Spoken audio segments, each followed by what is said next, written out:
नमस्कार शेतकरी मित्रांनो. तर आपल्या ह्या व्हिडिओमध्ये बघूया आमच्या प्लॉटला NPK C5X या जी नत्र स्फुरद आणि पालाशी जी जीवाणू आहेत आपल्या प्रॉडक्टचा, तर त्याचा काय फायदा झाला हे आपण बघण्यासाठी ह्या प्लॉटमध्ये आलो आहे. तर थोडक्यामध्ये बघा की हे उसाचा जो गड्डा आहे, थोडक्यात ह्या तुम्हाला वेगळं काय दिसते बघा. नुकतंच ह्याला पाणीसुद्धा दिलेलं आहे आणि आपण मागं ह्याला NPK जी खतं आहेत आपली, म्हणजे जीवाणू खतं जी आहेत त्यांची ट्रीटमेंट आपण ह्याला दिलेली आहे. तर ह्या व्हिडिओमध्ये तुम्ही बघू शकता, एकतर आपल्याला अपेक्षितप्रमाणे फुटवे ह्याला थोडक्यात चालू झालेले. हा मोठा आहे तो 1 2 3 4 5 6, हा मोठा जेटा 7 8 9, म्हणजे टोटल एक 9 आणि हा छोटा पण आहे. तर टोटल 10 फुटवे आपल्याला जवळपास ह्या उसाला आलेले आहे. पण वेगळं काय दिसतंय तर बघा ही मुळं. तर अशा प्रकारची जी मुळं आहेत ती डेव्हलपमेंट व्हायला कधी चालू होतं हे तुम्ही अंदाज लावू शकता.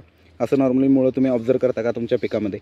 हे पहा, जर तुम्ही व्यवस्थित बघितला तर तुम्हाला ही मुळं छोटी छोटीसुद्धा इथं दिसतील. म्हणजे थोडक्यात काय की मुळाची डेव्हलपमेंटसुद्धा NPK C5X या प्रॉडक्टचा फायदा वापर केल्यानंतर म्हणजे हे फायदे तुम्हाला मिळू शकतात. आणि हा थोडक्यात काय, हा आमच्याकडचा लेट राहिलेला ऊस आहे. म्हणजे तुटाळे आपण म्हणतो, नंतर लावलेलं थोडंसं एका दुसऱ्या, कारण पाऊस पडत होता त्यावेळी आपण लावलेलं हे पीक आहे. तसंच आता दुसऱ्या गड्ड्यालासुद्धा बघू शकता तुम्ही, तशाच पद्धतीनं काहीतरी जवळपास यायला चालू आहे. आणि इथं सुद्धा मुळांची डेव्हलपमेंट बघू शकता तुम्ही. मुळं ऑलरेडी किती आलेले आहेत. पण